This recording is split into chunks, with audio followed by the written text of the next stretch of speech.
numbers could be higher. Why is the government so quick? We've had unknown bodies for months, maybe even years. But now, after these protests, the government seems so determined to dispose of these bodies. And we have to ask those questions. He criticized the police for their laxity in identifying the missing bodies, suggesting there might be some suspicion regarding the government's role on the matter. Electin Odera, K24 TV. And Medical Legal Unit, IMLU, has issued a strong condemnation against the government's ongoing practice of arbitrary arrests and abductions of dissenting voices. The organization has highlighted the alarming number of missing persons across the country, urging the newly appointed IG, Douglas Kanja, to uphold the rule of law. Of families remain uncertain about the whereabouts of their loved ones following the nationwide Gen Z-led demonstrations, which tragically resulted in the deaths of several young people. The Independent Medical Legal Unit has called upon the government to cease arbitrary arrests and provide clear information regarding the whereabouts of those abducted by government operatives. Get the government to recognize its responsibility, but they have a lot to do. But the most important is honestly to stop with all the arbitrary arrests, to stop disappearing people, to stop allowing people who are not in identifiable uniform into abducting people, because that is not the way to go. With police officers accused of using excessive force against protesters, the organization has urged the newly appointed IG Douglas Kanja to take immediate action to ensure human rights are upheld. It is an interesting time for the new IG, and we do hope that he will uphold human rights as a priority and ensure that police brutality ends. So the call also is for the new IG to really ensure, first, the independence of his office in terms of making decisions so that it is independent from the political and the executive, and that he plays a rightful role in ensuring the safety and the upholding of the Constitution. The organization has documented at least 61 deaths and 67 cases of enforced disappearances. They demand accountability for officers who used excessive force and were responsible for the deaths of numerous protesters. Kenyans have demanded, you do know that there was that petition, there was that proceeding in court. The IG is ultimately responsible for all the inactions of the National Police Service, and therefore they have to be held to account.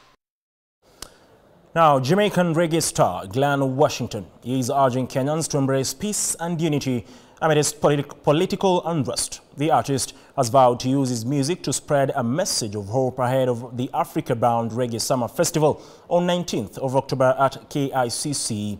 The band has assured fans of adequate security and called on them to turn out in large numbers. Gertrude Bugay tells us more.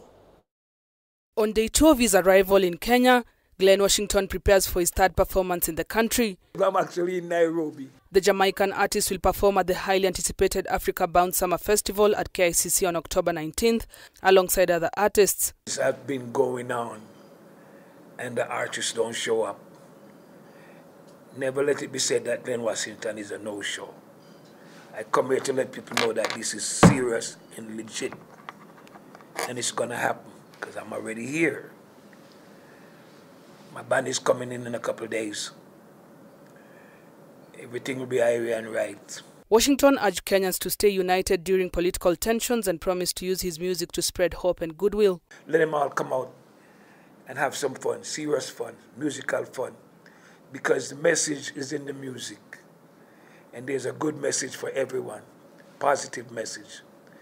How to be your brother's keeper, how to love one another, and how to live good and love God.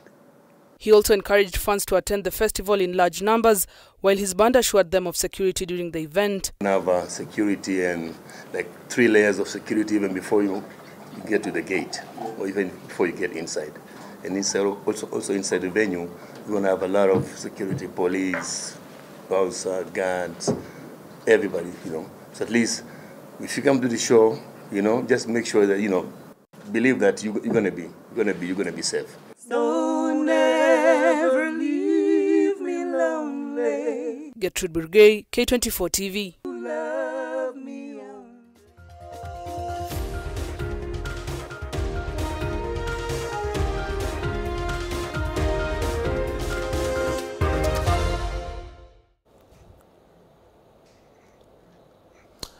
Let's talk matters business now, and Kenya risks being banned from the European avocado market due to substandard exports unless measures are taken to improve fruit quality. Now, this warning comes just 5 months after the Agricultural Food Authority lifted an export ban aimed at ensuring the maturity and quality of exported fruits. Ventura Komboka with that story. As the avocado sector continues to grow, overtaking coffee as Kenya's biggest source of export revenue, it's at the verge of facing instability due to questionable quality standards that displaces the Western markets. We are currently at number 5 globally in terms of the global suppliers of avocado, and we stand a better chance if we improve on quality. We are not badly off. I'm not saying we're badly off, but there is room for improvement, and that will enhancing quality coupled with increased production can easily bring us to the top 3 producers and exporters of avocado. Furthermore, long clearing and forwarding process along with the Red Sea Channel crossing crisis have increased cost, deterring European customers. That's from the exporters that the cost of freight is high, both by air and by sea, and this has been made worse by the Red Sea situation because whereas in the past they would be taking it through Egypt to Europe, now they have to ship through South Africa all the way around West Africa. So that lengthens the time, of course it lengthens the distance, and it increases the cost, and also makes it a bit tricky to manage the quality of the produce because it just means it's a longer duration at sea. However, heavy investments are being made in quality testing machines, and discussions are underway to find alternative routes to reduce transportation costs. We can begin to have a conversation with those in the logistics sector to see how they can support this industry in reducing the cost of freight. We are looking at maybe the possibility of creating or investing in equipment that will enable us to be able to do 100% testing. Then that gives the assurance that every fruit has gone through that machine and is good fruit and that can be exportable. Kenya has surpassed South Africa to become one of Africa's leading avocado exporters. Last year, avocado exports earned over 20 billion shillings, with the Pinkerton, Fuerte, Hass and Jumbo varieties being the most preferred in Europe and the Middle East. Ventura Komboka, K24, Nairobi. Now, the Kenya Maritime Authority has come under fire for failing to effectively enforce maritime laws, hindering the development of the country's blue economy sector.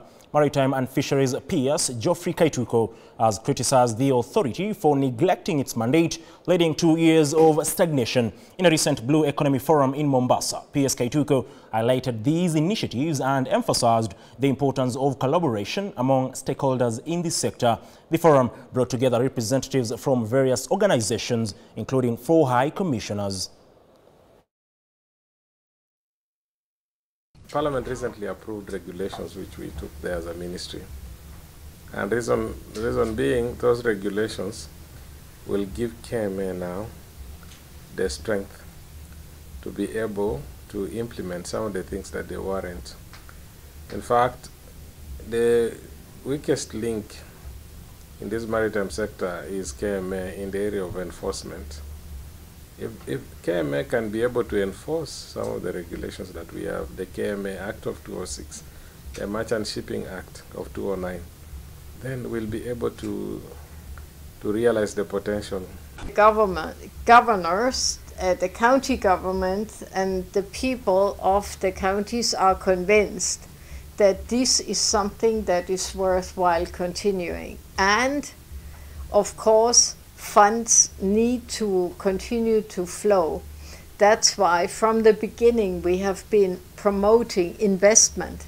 23-24 highly investable businesses, and they will be pitching today. I think one of the inspirations that I can mention is SotaHub. We were one of the implementers for Go Blue, of course, in terms of MSME development that was funded by EU. Well, that was all in Matters Business. We take a brief breather, but Chris Migombo will be back with what is making headlines in the world of sports.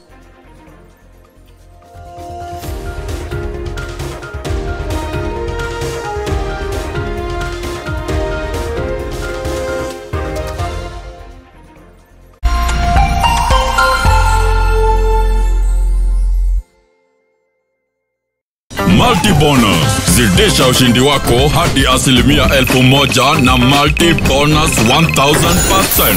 Kuwa mshindi. Mozartbet.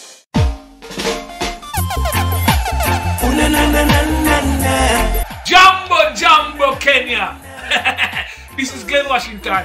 I will be performing live for you and yours with my band at the Africa Bound Reggae Summer Fest 2024 and Shashamane International 40th anniversary. Brought to you by Shashamane International at the KICC ground on Saturday, October 19th.